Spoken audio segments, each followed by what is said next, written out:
Think like more than 200 sessions.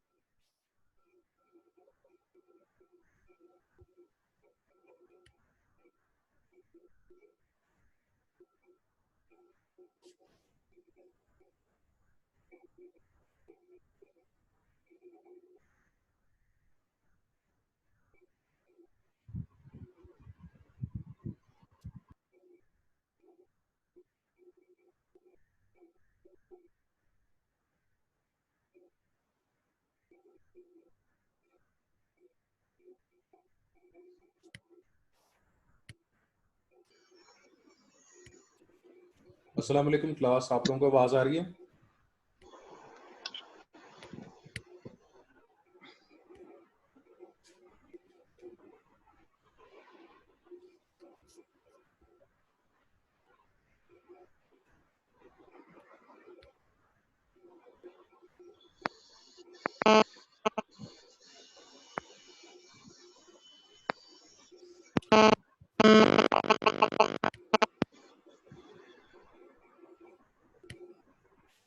तो class हम आज का लेक्चर शुरू करते हैं जो कि हेल्थ एंड सेफ्टी वर्क के बारे में है। जो कॉन्सेप्ट है वो प्रॉब्लम, बैकग्राउंड और ऑक्यूपेशन, जो पाकिस्तान के सेफ्टी रूल्स हैं उनके ऊपर हम डिस्कशन करेंगे।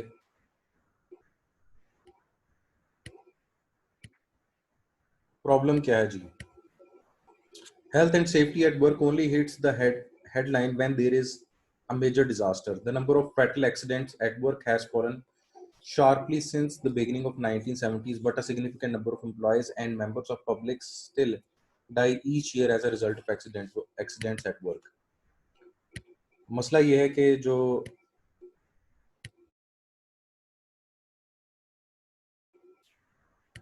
सर्विसेज ऑफर की जाती हैं किसी कंपनी की तरफ से, उन सर्विसेज के मिसहैप की वजह से लोगों की जान चली जाती है या उनका नुकसान हो जाता है, जानी या माली नुकसान। इसकी भी रिसेंट मिसाल ले लें, जो भी ट्रेन एक्सीडेंट हुआ है जिसके अंदर कितने ही सिख हजरात मारे गए हैं। लेकिन सवाल ये है कि ये हुआ क्यों, ये प्रॉब्लम क्यों है। इससे पहले जो जहाज का क्रैश हुआ कराची में, तो जो हेल्थ एंड सेफ्टी रूल्स हैं ये दोनों सिनेरियोज में अप्लाई होते हैं, ना सिर्फ कस्टमर्स के लिए बल्कि एम्प्लॉय के लिए भी। और इनका मकसद ये होता है कि जो इदारा है वो इन असूलों को, इन कवानीन को अपने वर्किंग के अंदर इम्प्लीमेंट करे, और अगर नहीं करेगा तो इदारे को सजा मिलेगी, इदारे को पे करना होगा। बाहर के मुल्कों में अगर खुदा न खास्ता कोई जहाज का एक्सीडेंट होता है तो जो जहाज की कंपनी होती है वो इंश्योरेंस भी, क्योंकि उन्होंने की होती है हर पैसेंजर की, वो इंश्योरेंस भी उनको रिटर्न करते हैं और उसके बाद जो मिसहैप क्लेम है वो भी उनको देते हैं। ये इसलिए नहीं कि उस जान की कोई कीमत है, ये इसलिए कि जो लोग थे वो किसी ना किसी वजह से इस सोसाइटी के अंदर सरवाइव कर रहे थे और दूसरों को जिंदा रखने का भी जरिया थे। अब वो नहीं मौजूद तो उनके पीछे कौन ख्याल रखेगा जिनको वो छोड़ कर गए। वापस आते हैं स्लाइड पे। 1970s के बाद जो ये डेटा कहता है कि जो अमवात की शरह वो कम हुई है, लेकिन अभी भी जो हमारे कवानीन है वो सही तरह इम्प्लीमेंट नहीं किए जाते हैं।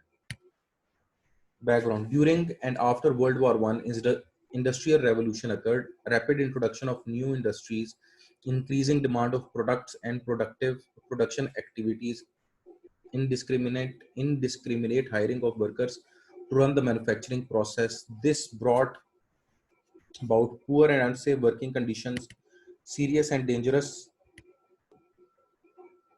serious dangers not anticipated, exposure to various occupational disease, and serious accidents aggravated by endemic diseases like malnutrition, worm infestation, malaria, and others.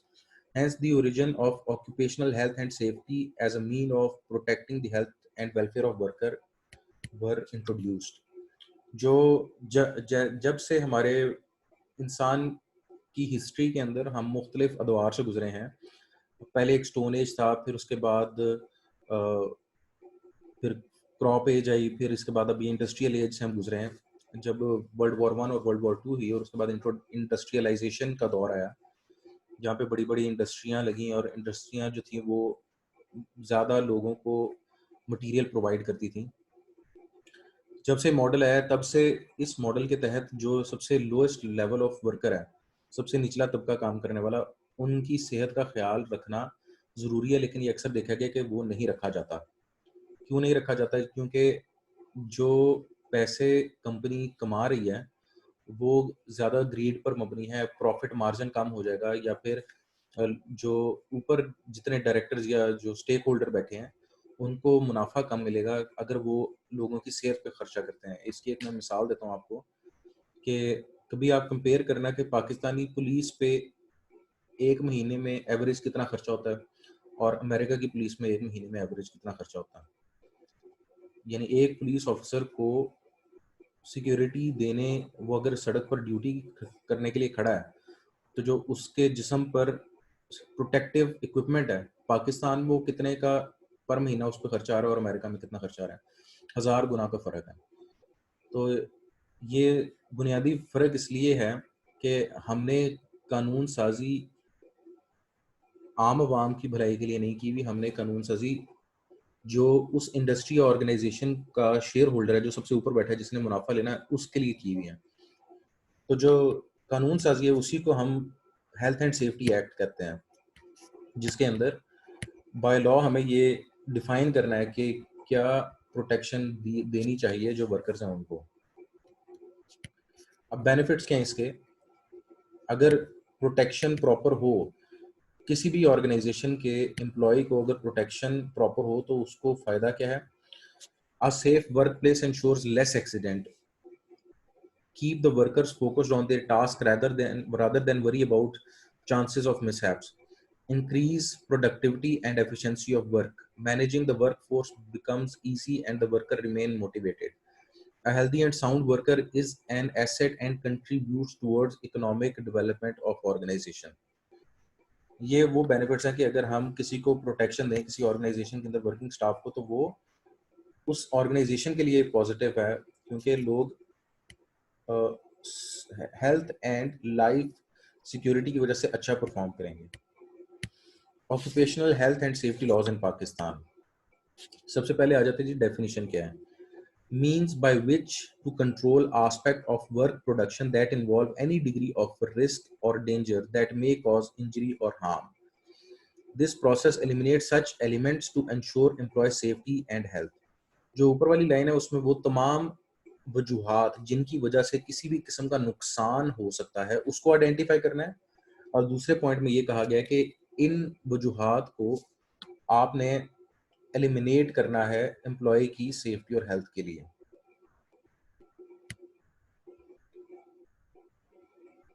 इसके बाद आ जाता है जी the reasons for occupational health and safety. eliminate possible danger, safeguard employee productivity, means to promote workplace processes, protect employee rights, maintain work health for all employees. ये वजूहत हैं जिनकी वजह से देना ज़रूरी है। जो ओवरऑल इन सारे पॉइंट्स का फोकस है वो ये है कि कंपनी की एफिशिएंसी बढ़ जाएगी, परफॉर्मेंस बढ़ जाएगी अगर उनके वर्किंग पीपल को हेल्थ एंड सेफ्टी बेनिफिट्स मिलेंगे। Management's role in employee safety. There are a number of strategies that can be used by organization to ensure a healthy and safe workplace and ensure compliance with the legal requirement. Some are design safe and healthy system for work, exhibit strong management committee. जो management है वो बहुत सारे तरीके हैं जिनसे इन targets को achieve कर सकती है एम्प्लॉय की सेफ्टी के, जिसमें प्लानिंग है, फिर design safe health and safety system, ऐसे सिस्टम बनाना है, एग्जिबिट स्ट्रॉन्ग मैनेजमेंट कमिटमेंट, और इस चीज़ पर कमिटेड रहना है कि हम जो हेल्थ एंड सेफ्टी स्टैंडर्ड्स हैं उनको उनको सबसाइड नहीं करेंगे, उनको बाईपास नहीं करेंगे। जो मैनेजेरियल पोस्ट्स पर बैठे होते हैं ये उनकी जिम्मेदारी है कि वो अपने नीचे जो वर्किंग लेबर है उसको क्या हेल्थ एंड सेफ्टी बेनिफिट्स देना चाहते हैं और उनके लिए वो कितना लड़ सकते हैं। अच्छा, जब ये वो कुछ पॉइंट्स हैं जो कि मैनेजमेंट स्टाफ को करना चाहिए। Inspect work place for health and safety problems, establish procedures and control for dealing with health and safety issues, develop training programs, set up health and safety committees, monitor safety policy, draw up action plan and checklist. ये वो सारे task हैं जो कि managerial staff को करने चाहिए health and safety policy implementation के लिए। Safety and health laws in Pakistan. In Pakistan, the occupational and health and safe. In Pakistan, the occupational health and safety is in different sector is covered by various laws. There is no single comprehensive law covering occupational health and safety. Safety and health laws in Pakistan. Slide के अंदर एक ही अभी तक मैंने question बनाया, वो है name all safety and health laws in Pakistan. ये आपको इनके नाम पता होने चाहिए। The following pieces of legislation deal with different aspect of occupational safety and health in the whole country. ये वो लॉज हैं जो कि पाकिस्तान के अंदर एग्जिस्ट करते हैं हेल्थ एंड सेफ्टी के लिए। हम इंशाल्लाह ये जो पहले 4 हैं इनको कवर करेंगे आज। सबसे पहले है जी factories act 1934। This act consolidate and amends the law relating to the regulation of labour in factory in the country. जो लेबर रेगुलेशन लॉ ये पहले से मौजूद है, ये लॉ जो है फैक्ट्रीज एक्ट की उसको एक्सटेंड करता है। वो कैसे करता है? It includes preliminary including definition, role of labor, inspect restriction on the work hours, holidays with pay, special provision of adolescent and children, penalties and procedures। जो इससे पिछला लॉ है लेबर, ये वाला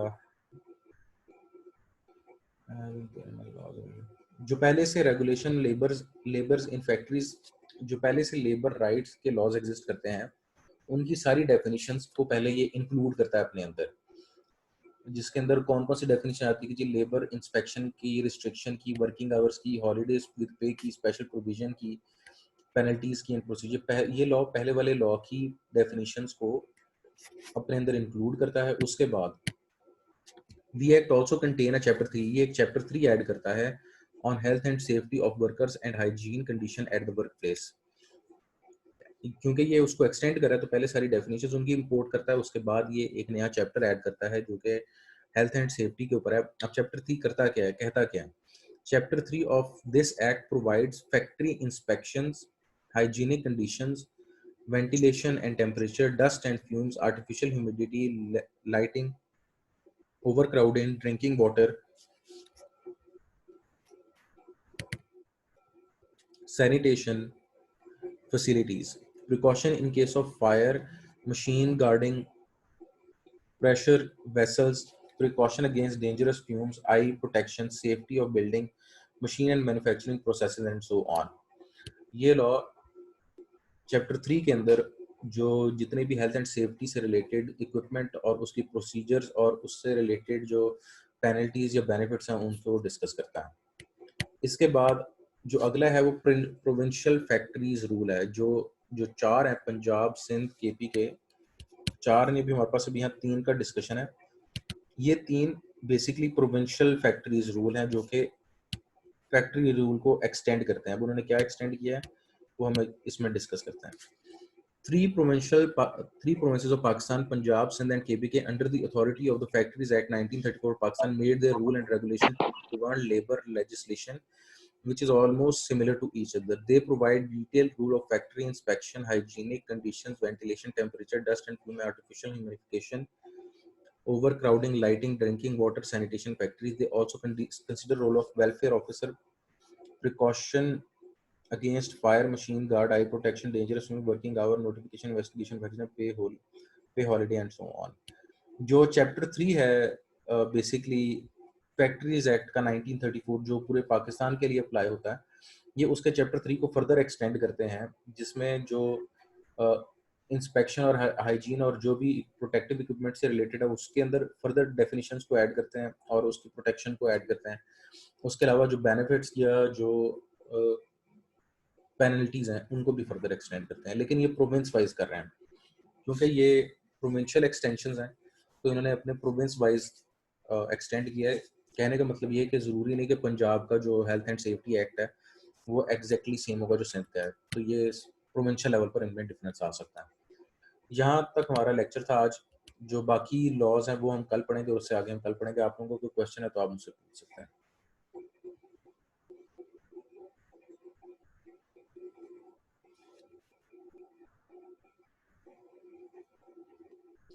सीआर है इस टाइम क्लास में मौजूद?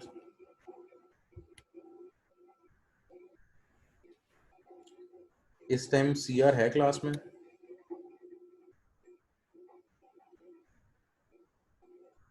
चले सीआर नहीं है तो फिर मैं व्हाट्सएप पे ऑडियो मैसेज भेजता हूँ। ओके स्टूडेंट्स, मैं उम्मीद करता हूँ कि आप और आपके घर वाले खैरियत से होंगे। ये मुश्किल वक्त है, अल्लाह पाक इस मुश्किल वक्त को हमारे लिए आसान कर दे। ये जो मोमिन है वो कभी नाउम्मीद नहीं होता, तो आपने नाउम्मीद नहीं होना, और मुझे और बाकी क्लास वालों को, रिश्तेदारों को अपनी दुआ में ज़रूर याद रखिएगा। ओके स्टूडेंट्स, अल्लाह हाफिज़।